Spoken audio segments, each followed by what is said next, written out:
Entonces estas cifras, digamos que yo creo que son escandalosas desde cualquier punto de vista. Digamos, generan una pregunta muy obvia que además ha planteado explícitamente este seminario, y es por qué se está hablando tanto de restitución y no de redistribución de tierras, porque parecería ser que si el problema de redistribución y de concentración de la propiedad es tan agudo y se muestra tanto como causa como consecuencia del conflicto, pues debería estarse pensando, como el profesor Berry indicaba hoy, en una reforma agraria hoy, digamos, tal vez más que nunca o igual que en otros momentos de la historia del país. Sin embargo, recientemente, como mencionaba en la introducción, de lo que más se está hablando es de restitución de tierras. Y esto creo yo por varias razones coyunturales que vale la pena mencionar y para después pensar analíticamente el tema de la restitución. Digamos, en primer lugar, ha habido una tendencia, digamos, los estándares internacionales recientes en materia de desplazamiento forzado y de restitución de viviendas y de patrimonios indican cada vez con más claridad que la restitución debe ser el mecanismo preferente de la reparación.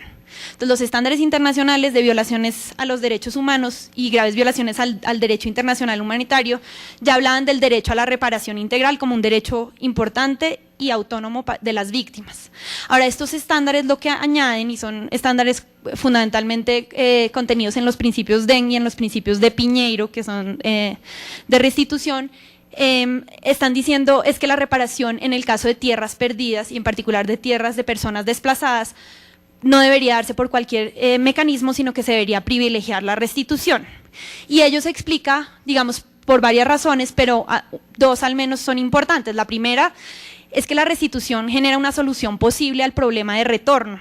El retorno también se ha considerado como un derecho autónomo de la población desplazada a volver a sus sitios de origen en condiciones de voluntariedad. Entonces, si deciden volver, pues tiene que haber a dónde vuelvan. Y en segundo lugar, digamos, algunos analistas también muestran que la restitución como reparación ha sido una manera de cubrir reclamaciones de aquellas personas desplazadas que no son dueñas, sino que son poseedoras, tenedoras, etcétera, que tienen derechos más precarios, porque la restitución engloba, digamos, un derecho más amplio que es el derecho a la vivienda digna. Entonces no se habla ya en términos del derecho a la propiedad privada, sino el derecho a la vivienda digna, que puede ser violado, digamos, a personas con diversos títulos sobre la tierra. Además de estos estándares internacionales, la Corte Constitucional, como ustedes saben y se mencionó también esta mañana, ha iniciado un proceso muy activo de protección de los derechos de la población desplazada, en donde se ha incluido el derecho a la reparación como derecho fundamental y recientemente el derecho a la restitución particularmente como derecho fundamental. La Corte también ha justificado eso con base en el derecho al retorno, en el derecho a la propiedad privada también y en el derecho a la, digamos, supervivencia en condiciones dignas o a la dignidad humana. Y en un auto muy reciente, la Corte Constitucional ordena, como varios han mencionado también, reformular la política de tierras, especificando que esa política debería ser capaz de esclarecer los despojos de tierras y de incluir mecanismos para tramitar solicitudes de restitución. Luego hace énfasis en la restitución como mecanismo para solucionar problemas de tierras.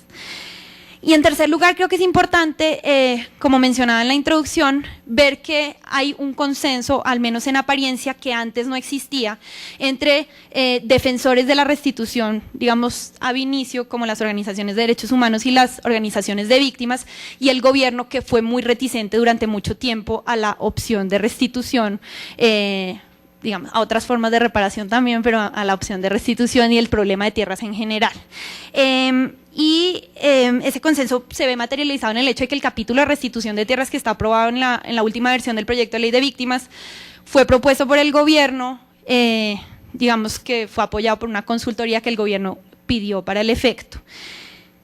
Y ese capítulo además, digamos, al menos normativamente muestra cierta inclinación a que la restitución pueda tener lugar, como algunos mecanismos de flexibilización de la prueba, presunciones, contempla, como mencionaban esta mañana, la comisión de verdad del despojo. Entonces esto mostraría, digamos, un cambio en el contexto reciente colombiano, privilegiando la restitución como forma de solución del problema de la tierra en el marco de la justicia transicional. Ahora, antes de pasar, digamos, a ver los contras y los pros del enfoque restitutivo, vale la pena recordar, acá no me voy a demorar mucho porque creo que el profesor Elster lo mencionó esta mañana, digamos, caracterizar muy brevemente el enfoque restitutivo, distinguiéndolo de los enfoques distributivo y de eficiencia, como enfoques diferenciados de justicia para trabajar el tema de tierras o para pensar el tema de tierras en un momento de transición. La perspectiva, digamos, de la restitución es una perspectiva de justicia restitutiva o correctiva, que se distingue de la distributiva y de la eficiencia, y se distingue por varios motivos. En primer lugar, porque su propósito esencial, vamos a ver que eso se puede cualificar y puede uno trabajar y pensar en alternativas, pero el propósito esencial es regresar a las víctimas de una violación a sus derechos al status quo ante, o sea, la situación en la que se encontraban antes de que sus derechos fueran violados. El propósito de la justicia distributiva, en cambio, es redistribuir equitativamente un bien escaso. Y el de la eficiencia, pues dar un uso más eficiente en términos globales al bien escaso. El fundamento en cada caso es distinto, como lo mencionaba el profesor Elster. En el primer caso son los derechos y o el sufrimiento previo, o sea, se mira hacia el pasado, y ahí también hay una diferencia en la orientación. En la justicia distributiva, el principal fundamento es la necesidad, y entonces la orientación es básicamente el presente, porque es el que permite determinar quiénes requieren hoy la redistribución. Y en la eficiencia, el fundamento es la maximización del bienestar general, y la orientación, digamos, es más hacia el futuro. Ya veremos que se pueden de nuevo hacer algunas cualificaciones a estas distinciones. Bien. Entonces, vamos a las perplejidades del enfoque restitutivo.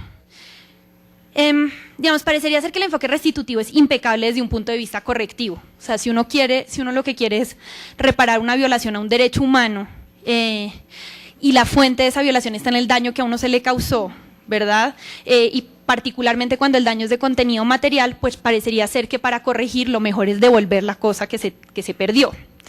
Pero hay algunas perplejidades del enfoque restitutivo cuando uno lo piensa, digamos, en el marco de una transición y del despojo masivo y sistemático de tierras en general y en el contexto colombiano, digamos, en particular. Entonces, en las transiciones en general, como mencionó el profesor Elster esta mañana, digamos, hay muchas dificultades para lograr una restitución, porque la restitución requiere probar que el derecho pasado con base en el cual se va a hacer la restitución pues existía, ¿verdad? Y que además fue violado.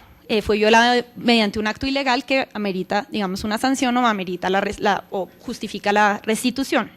Ahora, el problema es que en las transiciones en general, o sea, en etapas después del conflicto o de violencias masivas y sistemáticas, hay muchas dificultades de lograr este tipo de pruebas por la destrucción de pruebas que tiene lugar, digamos, no intencional o intencional, por el ocultamiento y la fragmentariedad de pruebas, y también por la multiplicidad de títulos que puede haber sobre un mismo bien. Hablaba ya el profesor Elster también de la dualidad de títulos que pueden existir, sobre todo en cuando los conflictos son muy largos. O sea, generalmente, y en Colombia ese es un caso, digamos, parece ser un hecho notorio, ha habido despojos sobre un mismo bien de varias personas, y entonces hay problemas sobre a quién se le restituye en términos de justicia. Pero digamos que en Colombia todos esos problemas se agudizan a una dimensión escandalosa que ya se han mencionado. Se agudizan porque el problema de información sobre las tierras es particularmente grave. El catastro es incompleto y está muy desactualizado. Hace mucho tiempo no se hace una desactualización general del catastro. Hay contradicción entre las fuentes de información. O sea, lo que dicen las notarías es una cosa, el registro otra, y el catastro otra muy distinta, el Agustín Codazzi, etcétera. Y ni siquiera hay formas todavía de articular esas diferentes fuentes de información